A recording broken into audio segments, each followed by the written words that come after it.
네, 구독자 여러분 안녕하세요. 추세를 따르는 추세헌터입니다. 자, 오늘은 중국이 왜 금을 이렇게 집요하게 모으고 있는지, 그리고 왜 달러를 덜 쓰려고 하는지, 나아가서 그게 왜 고려 아연에게 수혜가 될 수 있는지에 대해서 그 의미를 한번 살펴보도록 하겠습니다. 최근 중국의 금 매입과 보유가 증가하고 있고, 그리고 달러 중심의 국제 금융 체제에 대한 탈출 움직임이 뉴스에서 자주 나오고 있습니다. 지금 이 흐름이 무엇을 말하는지 숫자와 팩트로 함께 확인을 해 보겠습니다.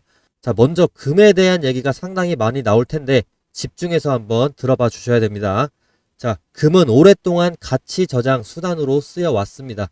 화폐나 채권처럼 누군가 갚아야 하는 그런 채무가 있는 자산이 아니기에 정부가 막아버리거나 망가뜨리기가 어렵죠. 달러나 유로 등 기축통화는 정책 그리고 교역 제재에 취약할 수 있습니다. 자, 러시아 사건을 보면 그렇죠. 금은 그보다 독립적으로 작용을 합니다. 그래서 국가들이 외환 보유고를 다양화할 때 금 비중을 높이는 것이 하나의 전략으로 작용을 하고 있는데요. 자, 사진을 보시면요. 25년 3분기 말 기준으로 중국의 공식적인 금 보유량은 약 2303톤이라고 합니다. 이건 전체 외환 보유고의 7.7%에 달했다고 합니다. 최근에 중앙은행입니다. 중국의 중앙은행이 PBOC라고 하는데 이 중국의 중앙은행이 금 보유액을 10개월 연속으로 증가를 시켰다고 합니다.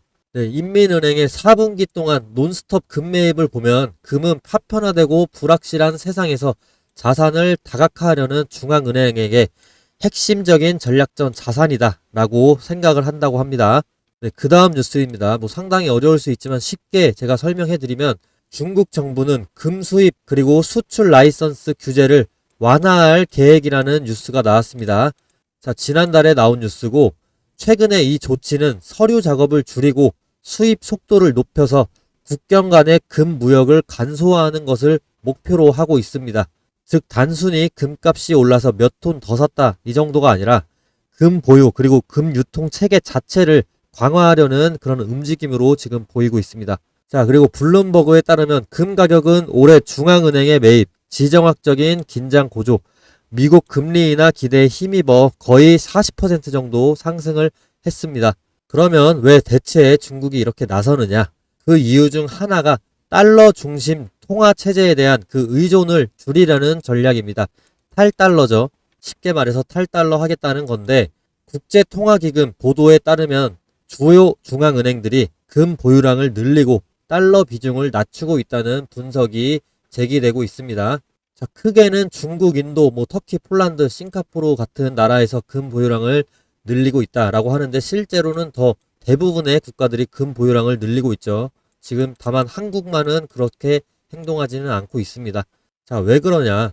금은 달러나 유로처럼 누군가에게 의존하는 채무가 아닙니다.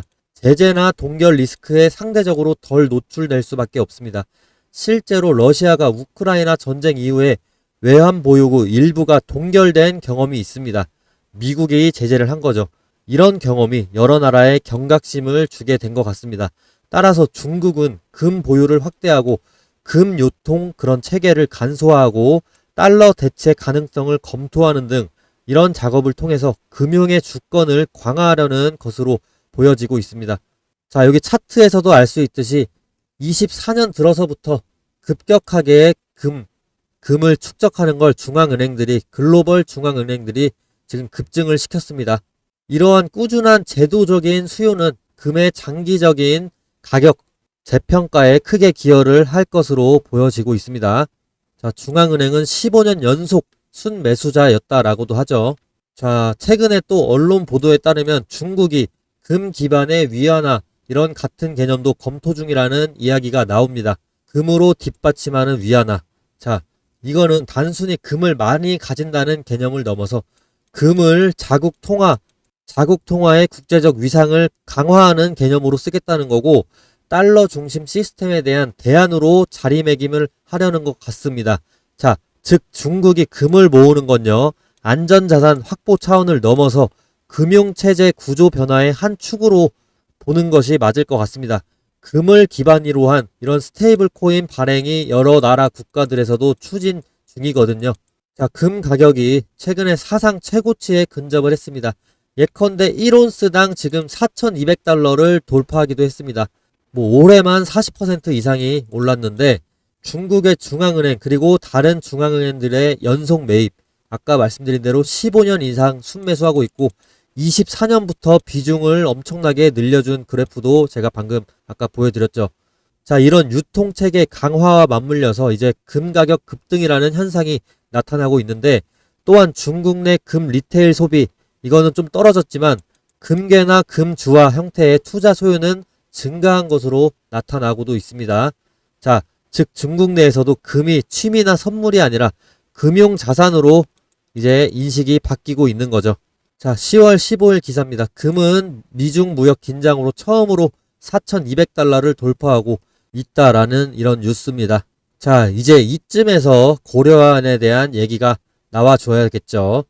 고려아연은 비철금속 재련 회사입니다.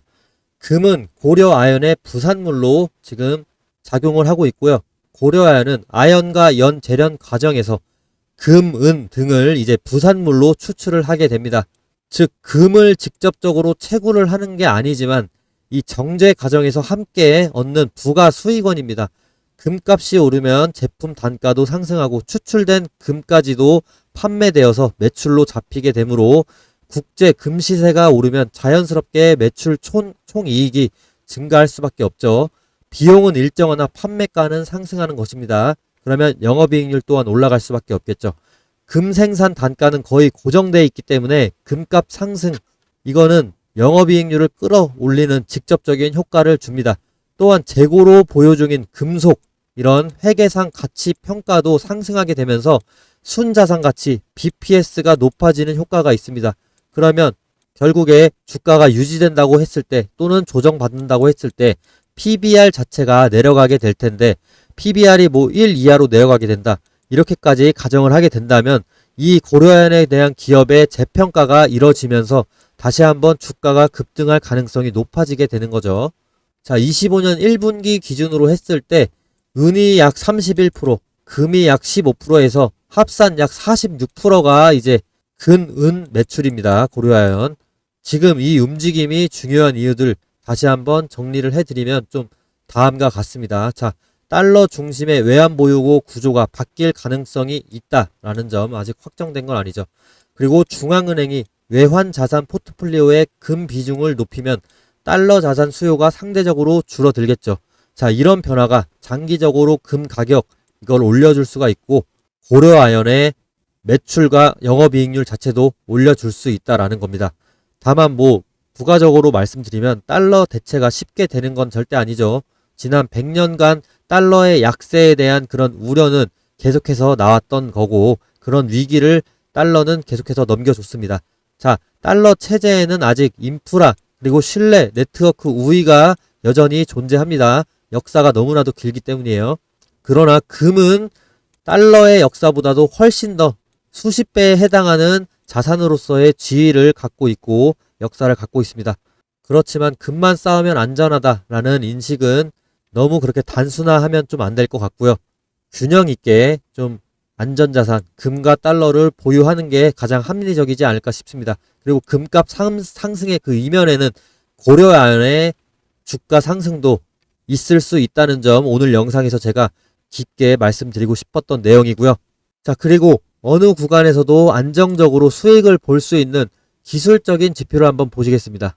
자, 구독자분들 위해서 평균 10일 안에 수익을 낼 수 있는 스윙 투자법이 있는데요. 자, 오늘 제가 아낌없이 가진 정보 다 공유하고 가겠습니다. 여기 차트를 보시면 표시된 화살표 보이시나요? 이건 시스템적으로 설정된 눌림목 매수 타점인데요. 이 화살표 이후로 10일 안에 주가가 올라줍니다. 빠르면 뭐 3일 정도만 해도 8% 잡아주고, 그리고 4일 정도 만에 63%가 이렇게 올라주는데, 이 신호는 수식이나 지표 변수 또 색상 화살표 모양을 설정을 해서 차트에 표시가 되도록 만든 매수 신호 알고리즘입니다.